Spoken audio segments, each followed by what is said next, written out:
नमस्कार, आप देख रहे हैं बीपीए न्यूज़। देश का सच दिखाते हैं हम। कानपुर से संवाददाता अब्दुल निसार की रिपोर्ट। प्रशांत फाउंडेशन इटावा की एक बार फिर बेटियों के हित में नई पहल देखने को मिली। इस कोरोना काल में प्रशांत फाउंडेशन इटावा द्वारा अब तक 5वीं बेटी का कन्यादान किया गया है। कानपुर नगर के नवाबगंज की रहने वाली श्रीमती मीरा देवी की पुत्री कुमारी शारदा की शादी का बीड़ा प्रशांत फाउंडेशन ने उठाया।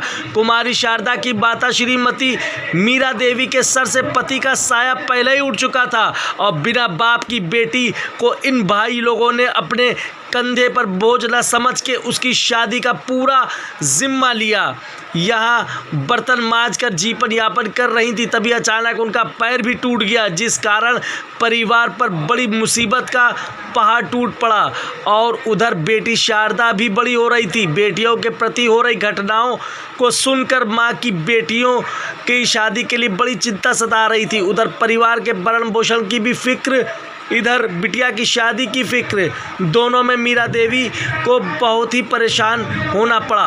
वहीं प्रशांत फाउंडेशन के बारे में किसी ने अवगत कराया और प्रशांत फाउंडेशन के संस्थापक डॉक्टर रिपुदमन सिंह ने फ़ोन पर बात की।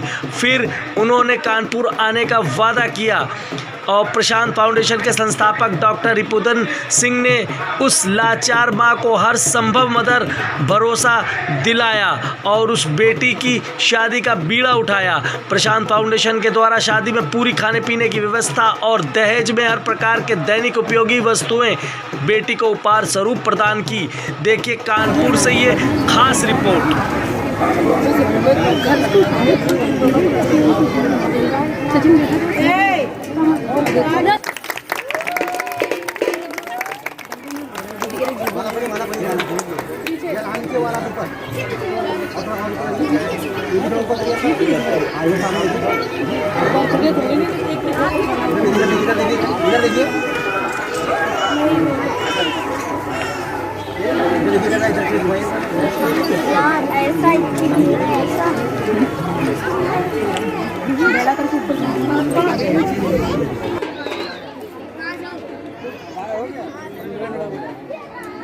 कार्यक्रम में क्या करने आए हैं? हम लोग यहाँ पे एक जो है कन्या की शादी करने आए हैं। मीरा देवी की पुत्री शारदा देवी की शादी करने के लिए आए हुए हैं। हम लोग इटावा से, प्रशांत फाउंडेशन इटावा से, हम पूरे अपने साथियों के साथ में आए हुए हैं। क्या उद्देश्य है? मेरा उद्देश्य है इनकी मतलब शादी कराना। आप इनसे परिचित हैं पूर्व में? नहीं, पहले हम कोई परिचित नहीं है। इनका जो है मतलब किसी के माध्यम से हमारे पास संस्थापक महोदय के पास डॉक्टर रिपुदमन सिंह के पास फ़ोन आया, तो उन्होंने अपनी सारी बात बताई। फिर उन्होंने जो हमको लेटर सेंड किया, अपनी सारी बता सुनाई, तो हम लोगों ने पूरा अपनी मीटिंग करने के बाद डिसाइड किया कि हम लोग इस कन्या का कन्यादान करेंगे। संस्था जा रहे कौन सा आयोजन है जी? इससे पहले कितनी बार आप लोगों ने इससे पहले ये 5वीं शादी है हमारी। और अभी इससे पहले भी मैं लॉकडाउन में 28 जून को मिर्ज़ापुर में एक गरीब बेटी की शादी करके आया हूँ। शीतला प्रजापति हैं, उनकी नेहा प्रजापति जो बेटी थी उसकी शादी करके मैं आया हूँ। उसके बाद मेरे पास जब यहाँ से कानपुर से फ़ोन गया एक लोग का, तो फिर इन्होंने इस लड़की की माँ से मेरी बात कराई, मीरा देवी से। तो उसके बाद फिर मैंने मीटिंग बुला करके और डिसाइड किया किस बेटी का कन्यादान। शादी में आपका क्या बजट है यहाँ खर्च करने का? बजट हमारा 2,25,000 के आसपास का बजट है। और इस शादी में खर्च करने? इस शादी में खर्च करने के लिए। और आपकी संस्था का नाम क्या है? मेरी संस्था का नाम है प्रशांत फाउंडेशन। आप उसके? मैं उसका संस्थापक हूँ।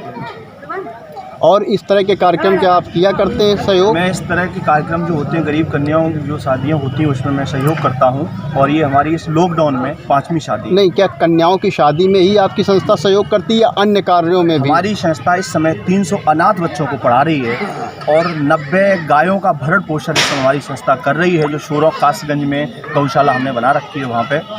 उसके बाद 25 जो वृद्ध लोग हैं उनकी देख रेख हम लोग कर रहे हैं इस टाइम। आपकी संस्था और भी यहाँ पर शाखाएं हैं? हमारी संस्था इस समय मध्य प्रदेश में भी काम कर रही है, हरियाणा में भी काम कर रही है, और दिल्ली में काम कर रही है, और यूपी में काम कर रही है, और छत्तीसगढ़ में भी काम कर रही है इस समय। ठीक, कार्य बस आए। सर, मैं प्रशांत फाउंडेशन का प्रदेश अध्यक्ष सुरजीत चौहान।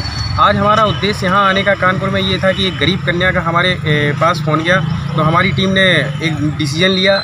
गरीब परिवार की लड़की है, इसकी हमें शादी करवानी थी। इस उद्देश्य से हम लोग यहाँ आए हैं और प्रशांत फाउंडेशन हमारा हमेशा से वचनबद्ध है गरीब कन्याओं की शादी, गरीब परिवारों की सहायता करना, निसहाय असहाय लोगों की सहायता करने के लिए वचनबद्ध है और हम लोग सदैव अब गरीब परिवारों की सहायता करते रहेंगे और राष्ट्र हित में कार्य करते रहेंगे।